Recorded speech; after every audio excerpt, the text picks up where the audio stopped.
नमस्कार, चेतना टुडे में आप सभी का स्वागत है। सबसे पहले एक नजर सुर्खियों पर।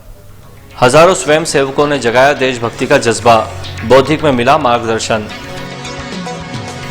उपचुनाव की तैयारियां शुरू, मीडिया से मुखातिब हुआ प्रशासन। और अधर्म के अंत के साथ ही गूंज उठे प्रभु के जयकारे। विजयादशमी के उपलक्ष्य में शुक्रवार को शहर में राष्ट्रीय स्वयंसेवक संघ का पथ संचलन निकला। संचलन में हजारों की संख्या में स्वयंसेवक शामिल हुए। घोष की धुन पर हजारों स्वयंसेवकों के एक साथ उठ रहे कदम अनुशासन और कदमताल का अनोखा नजारा पेश कर रहे थे। शुक्रवार को पथ संचलन की शुरुआत स्थानीय कला एवं विज्ञान महाविद्यालय के मैदान से सुबह करीब 9:30 बजे शुरुआत हुई। सबसे पहले दंड वाहिनी चल रही थी। इसके पीछे घोष और फिर ध्वज वाहिनी और फिर घोष संचलन में चल रहे थे। घोष की धुन पर स्वयंसेवकों के कदम एक साथ उठ रहे थे। पथ संचलन कला एवं विज्ञान महाविद्यालय के मैदान से शुरू होकर जेल रोड, शहीद चौक, चौमुखी पुल, पैलेस रोड, नगर निगम तिराहे से होती हुई पुनः कॉलेज मैदान पर समाप्त हुई।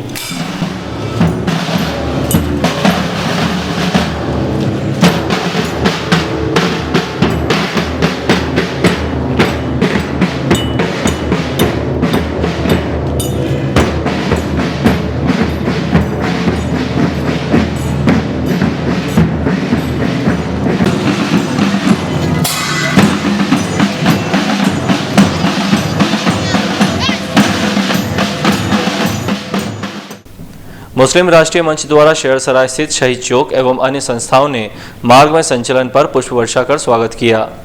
संचलन के पूर्व सभी स्वयंसेवक कॉलेज मैदान पर एकत्रित हुए, जहां मालवा प्रांत सेवा प्रमुख स्वप्निल कुलकर्णी, विभाग संघ चालक माधव काकाणी, जिला संघ चालक वीरेंद्र वावगांवकर की उपस्थिति में शस्त्र पूजन का कार्यक्रम हुआ।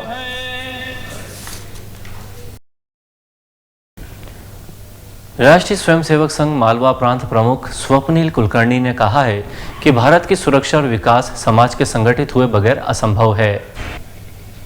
संचलन के अवसर पर रतलाम आए श्री कुलकर्णी ने प्रभावी बौद्धिक दिया।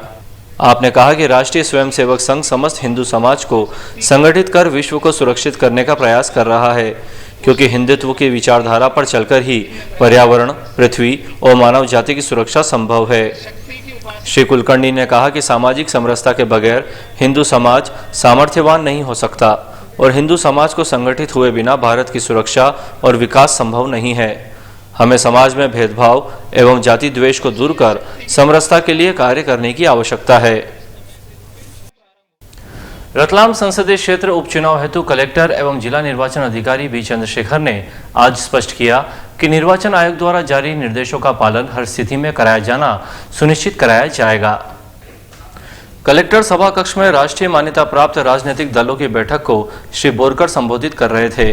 उन्होंने कहा, सभी प्रतिनिधियों से अपेक्षा है कि आदर्श आचार संहिता का पालन करें। उन्होंने बताया कि आदर्श आचार संहिता का पालन कठोरता से करवाए जाने हेतु अधिकारियों को निर्देशित कर जिम्मेदारी सौंप दी गई है। रतलाम संसदीय क्षेत्र में शामिल जिले की विधानसभा, रतलाम ग्रामीण, रतलाम शहर एवं सेलाना के कुल 5,66,271 मतदाता अपने मताधिकार का प्रयोग कुल 718 मतदान केंद्रों पर कर सकेंगे। विजयादशमी पर दशानन दहन के कार्यक्रम में बड़ी संख्या में जनसमूह नेहरू स्टेडियम में एकत्रित था। राम जी ने जैसे ही रावण पर बाण चलाया, पूरा स्टेडियम भगवान के जयकारों से गूंज उठा। सप्तरंगी आतिशबाजी के बीच बुराई का अंत हुआ और सभी ने एक दूसरे को दशहरे की शुभकामनाएं दी। पर्व के उपलक्ष्य में शाम करीब 7:30 बजे कालिका माता मंदिर से ट्रस्ट द्वारा राम जी की भव्य सवारी निकाली, जिसमें रथ में भगवान श्री राम दरबार के प्रतीक सवार थे। दूसरी झांकी में माता जी की प्रतिमा के साथ बालिकाएं गरबा रास प्रस्तुत कर रही थी। तीसरी झांकी में रावण द्वारा कैलाश पर्वत प्रसंग को दर्शाया गया था। चौथी झांकी में प्रभु श्री राम के नाम से समुद्र में पत्थरों के तैरने का चित्रण था। पांचवी झांकी में गंगा माता का उद्भव तथा शेष 2 झांकियों में भगवान श्री कृष्ण द्वारा माखन चोरी व देव विवाह की देखने लायक झांकी रही। प्रमुख मार्गों से होकर जब ये चल समारोह नेहरू स्टेडियम पहुंचा तो भगवान श्री राम दरबार का निगम आयुक्त सोमनाथ झारिया ने पूजन किया। इस मौके पर कलाकारों ने बैंड की धुन के बीच शानदार आतिशबाजी की।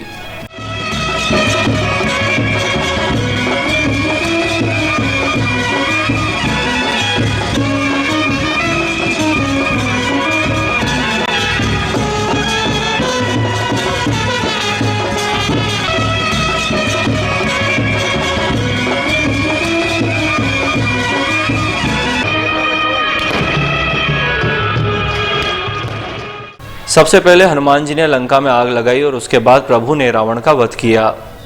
51 फीट ऊंचे पुतले के आतिशबाजी के साथ दहन होने पर चहुं ओर बुराई के अंत की खुशियां छा गई।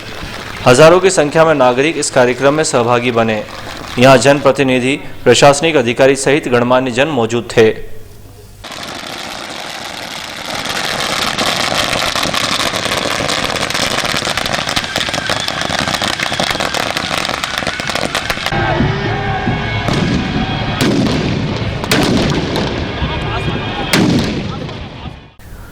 राजेंद्र नगर में आयोजित गरबा महोत्सव के तहत माताजी की प्रतिमा को चल समारोह के साथ विसर्जन के लिए ले जाया गया। इसके पूर्व महानवमी पर यहां महागरबा रास हुआ, जिसमें बालिकाओं के साथ समाज के प्रमुख जनों ने मां की आराधना की।